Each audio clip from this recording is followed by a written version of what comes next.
what people resonate with a lot is to try and find your core values. I I am ferocious about living by a set of core values, which I have defined. I took the time.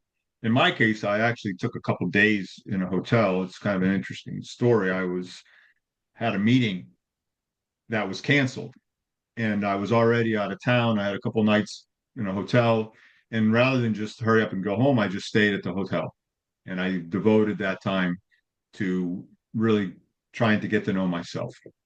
And so I encourage people, maybe you don't have 2 days to spend in a hotel, but spend an hour or two in the park.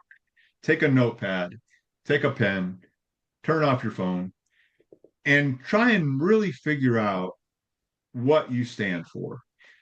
And then maybe it's a paragraph that you write. I want to be the type of person who, or maybe it's a bunch of words that you write down, just a list of words. That's the way I've done it. Actually, I did a one sentence, which we talked about earlier about helping people achieve their full potential. And then I have a series of words.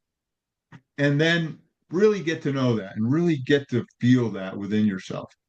And then live according to those values. And when I talk to people about that, and I have a process, I help people discover their values through a process that I teach. And when we do that, inevitably, every time people walk away saying, wow, that really helps. And it really helps people make decisions down the road.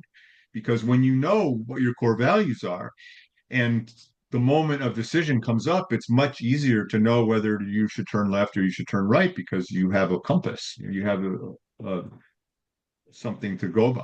So that would be the big thing I think people really resonate with when I talk to them.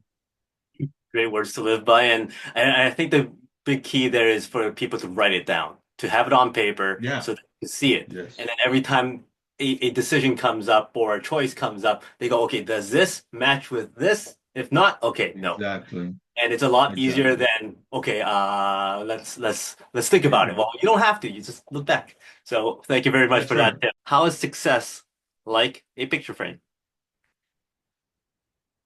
Well, I'm going to cheat now because I actually have a saying about a picture frame, which I was taught by a mentor of mine who told me it's hard to see the picture when you're inside the frame.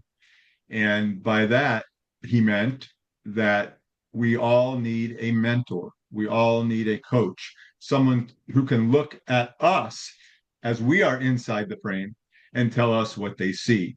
And I have to say, I have benefited immensely by a couple mentors in my life. And that would be my message to anyone who wants to take it to the next level and live up to their peak potential success, which is the name of your podcast, is to find someone who can look at you inside the picture frame and tell you what they see and give you some feedback because it's hard to see the picture when you're inside the frame. Awesome. Well, thank you very much for that. That is how success is like a picture frame.